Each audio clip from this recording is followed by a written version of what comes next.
Good morning भाई बहनों। यह वीडियो क्लास 10 के भाई बहनों के लिए आनुवंशिकता एवं जीव विकास के अंतर्गत आज इस वीडियो में आप लोगों को गुणसूत्र के बारे में जानकारी दी जाएगी। गुणसूत्र की संरचना के बारे में, जैसे कि पहले बताया गया है, ग्रेगर जॉन मेंडल ने आनुवंशिकता की खोज की और उन्होंने बताया कि जो कैरेक्टर्स लक्षण जाते हैं उसके लिए उन्होंने एक शब्द दिया था, कारक फैक्टर। उनके समय तक जीन शब्द की बात नहीं हुई थी। बाद में और वैज्ञानिकों के द्वारा खोज की गई, जो फैक्टर था वो जीन था। क्या था? जीन था। और फिर डीएनए पर अध्ययन हुआ, डीएनए के बारे में जानकारी, संरचना के बारे में जानकारी हुई और अंततः यह ज्ञात हुआ कि लैंगिक जननांगों में दो प्रकार की कोशिकाएं बनती हैं, जिन्हें हम युग्म कोशिका कहते हैं।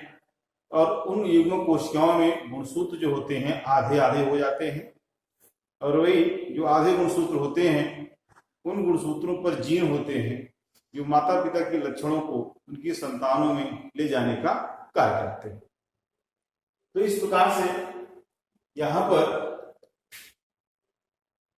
जब कोई कोशिका विभाजन के लिए तैयार होती है तो उसकी कई अवस्थाएं होती हैं। जानकारी के लिए, तो उन अवस्थाओं में एक अवस्था होती है इंटरफेज।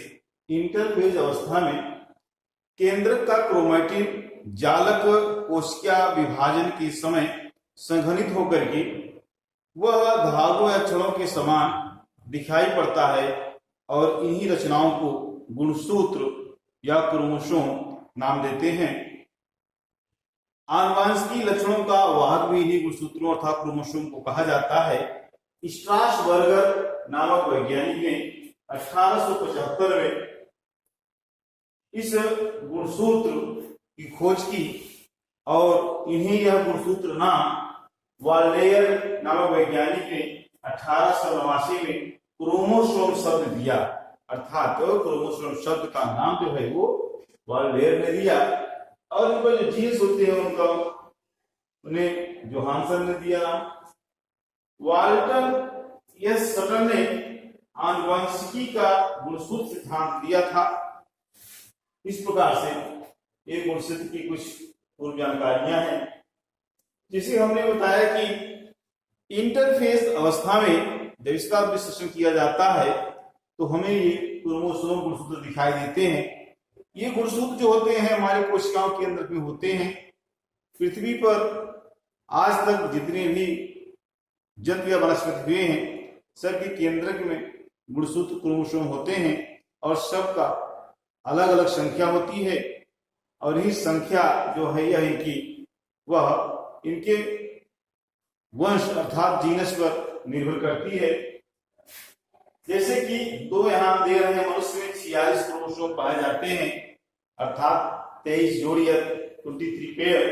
और मटर एक पौधा है जो हम लोग अच्छी तरह से जानते हैं, उसमें 14 क्रोमोसोम गुणसूत्र पाए जाते हैं अर्थात 7 जोड़ी 7 पेयर्स। यदि हम आकार एवं आकृति अर्थात इसकी बात करते हैं क्रोमोसोम की अर्थात शेप एंड साइज की बात करते हैं, तो जो क्रोमोसोम होता है वह शलाकाकार अर्थात रॉड शेप, कुंडलित या कॉइल, सर्पिलाकार, स्पाइरल या तंतुमय इस तरीके से दिखाई देता है। और एनाफेज अवस्था में यह वी की आकार का या जे की आकार का या यल की आकार का ध्रुवों पर खींचा हुआ दिखाई पड़ता है। अगर इसकी हम संरचना की बारे में बात करते हैं, स्ट्रक्चर की बारे में बात करते हैं, तो इसे हमको यह जो है इसकी संरचना में यह सूर्यदर्शी से देखने पर इसमें निम्नलिखित या अर्थात कई भाग दिखाई पड़ते हैं। तो जो इसको हम देखते हैं या समान मोटाई के भी दिखाई पड़ता है या कहीं कहीं बीच में दबा हुआ दिखाई पड़ता है।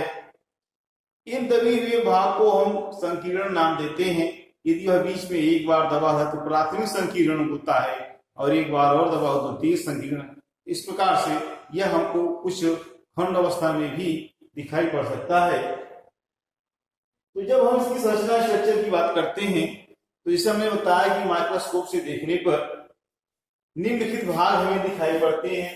एक पेनिकल्स है, दूसरा मैट्रिक्स है, क्रोमोनिमेटा है, गुणसूत्र बिंदु है, द्वितीय संकीर्ण सैटेलाइट एंड टेलोमियर्स। तो यहाँ पर एक चित्र मैंने बनाया है, यहाँ पर आपको एक क्रोमोसोम, एक गुणसूत्र से दिखाई गई है। यह जो आवरण के द्वारा घिरा हुआ दिखाई पड़ रहा है इसे पेलिकल कहते हैं, अर्थात तो क्रोमोसोम का जो आवरण होता है वह पेलिकल कहलाता है। पेलिकल के अंदर जेलेटिनस प्रोटीनेशियस मैट्रिक्स होता है, अर्थात धात्री होती है, इसे मैट्रिक्स कहते हैं। इसी मैट्रिक्स में क्रोमोनिमेटा पड़े रहते हैं, इसी मैट्रिक्स में क्रोमोनिमेटा जो होते हैं वो पड़े रहते हैं। तो फिर क्रोमोनिमेटा इस पेलिकल के आवरण में मैट्रिक्स के अंदर दो सूत्र आपस में लिपटे हुए कुंडलित रहते हैं, जिन्हें हम नाम देते हैं क्रोमोनिमेटा।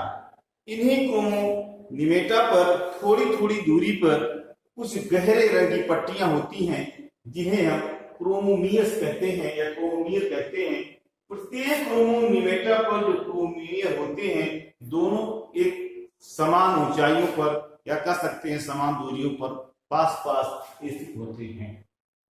इन्हीं क्रोमोमियर को ही एक दूसरे शब्द के रूप में जीन शब्द भी नाम दिया जाता है।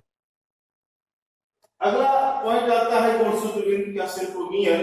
तो जहां पर इसमें प्राथमिक संकीर्ण होता है वह प्राथमिक संकीर्ण सेंट्रोमियर अर्थात दोनों गुणसूत्र आपस में, दोनों क्रोमोनिमेटा यहाँ पर आपस में कह सकते हैं वह बंधे होते हैं या एक बिंदु के रूप में आपस में जुड़े होते हैं, और जो जुड़े होते हैं उसी का नाम सेंट्रोमियर देते हैं और इसी स्थान को प्राथमिक संकीर्ण कहते हैं। प्राथमिक संकीर्ण के बाद इसमें द्वितीय संकीर्ण भी हो सकता है, फिगर में दिखाया गया है। यहाँ पर सेकेंडरी या द्वितीय संकीर्ण, सेकेंडरी ट्रांसक्रिप्शन भी है। अब संकीर्ण के बाद प्राथमिक संकीर्ण, इसके आधार पर, प्राथमिक संकीर्ण के आधार पर इसे हम कई भागों में बांट सकते हैं। जैसे कि ये प्राथमिक संकीर्ण बीच में है तो मध्य में होगा, बीच से एक किनारे पर है तो दूसरे नाम से जानते हैं, जैसे मध्य केंद्रीय बीच में तो मेटासेंट्रिक कहेंगे। अब मध्य से एक तरफ कुछ ज्यादा तरफ है तो उसे नाम दे देंगे सब मेट्रासेंट्रिक अर्थात उभय केंद्रीय। अगर यह आगे एकदम छोर पर स्थित है संकीर्ण, प्राथमिक संकीर्ण अर्थात सेंट्रोमियर, तो इसे हम नाम दे देते हैं अग्र बिंदु की या अंतः केंद्रिक, एक्रोसेंट्रिक या टीलोसेंट्रिक। तो इस प्रकार से संकीर्ण की स्थिति, प्राथमिक संकीर्ण की पूरे क्रोमोसोम पर स्थित के आधार पर इसे जो है हम अलग अलग नाम देते हैं। अब फिर आता है सैटेलाइट। तो यह द्वितीयक संकीर्ण के बाद या प्राथमिक संकीर्ण के बाद इसका जो छोर होता है उसे हम सैटेलाइट के नाम से जानते हैं, अर्थात गुणसूत्र के सिरे पर स्थित यह गोलाकार सी संरचना होती है। जिस गुणसूत्र में सैटेलाइट पाया जाता है उसे साइट क्रोमोसोम या साइट गुणसूत्र के नाम से जानते हैं, साइट क्रोमोसोम जिसमें ये पाया जाता है। फिर आता है टीलोमियर्स। इस क्रोमोसोम के दोनों क्रोमोसोम के छोरों अथवा सिरों को टीलोमियर कहते हैं। जैसे यहाँ पर है तो एक टीलोमियर इसको कहेंगे और एक टीलोमियर इसको कहेंगे। इस प्रकार से यहाँ पर इस वीडियो में आपको गुणसूत्र की संरचना एवं आकृति के बारे में बताया गया। इसके कार्य क्या है, इसको पढ़ा जाए, इसकी आवश्यकता क्या है। तो कार्य यह है कि आनुवंशिकी में इसकी भूमिका होती है। जैसे मैंने पहले ही आपको बता दिया कि माता पिता के कैरेक्टरों को, लक्षणों को संतानों में ले जाने का कार्य क्रोमोसोम भी करते हैं, और ये क्रोमोसोम पर उपस्थित जीन किस प्रकार के प्रोटीन का संश्लेषण करना है उसके संकेत अर्थात कोड इन्हीं के द्वारा निर्धारित किए जाते हैं। इस प्रकार देखा जाए तो क्रोमोसोम ही जो है पूरे शरीर की सेंटर होता है, अर्थात उपापचय क्रियाओं की गतिविधियों का नियंत्रण करता है। फिर एक इसे जनन इकाई के रूप में माना जाता है। गुणसूत्रों के पृथक्करण से संतत गुणसूत्र बनते हैं जो कि संतत कोशिकाओं में जाते हैं। तात्पर्य यह है कि जनन की इकाई है, अर्थात यदि क्रोमोसोम विहीन कोई कोशिका, उसका कोई अस्तित्व होता ही नहीं। इस प्रकार से इन्हें जो है जनन की इकाई कहा जाता है। तो आप लोग वीडियो को अच्छे से देखिएगा, सब्सक्राइब अवश्य करें ताकि आपको ताजा वीडियो प्राप्त सके, शेयर करें और लोगों को लाभ हो। धन्यवाद।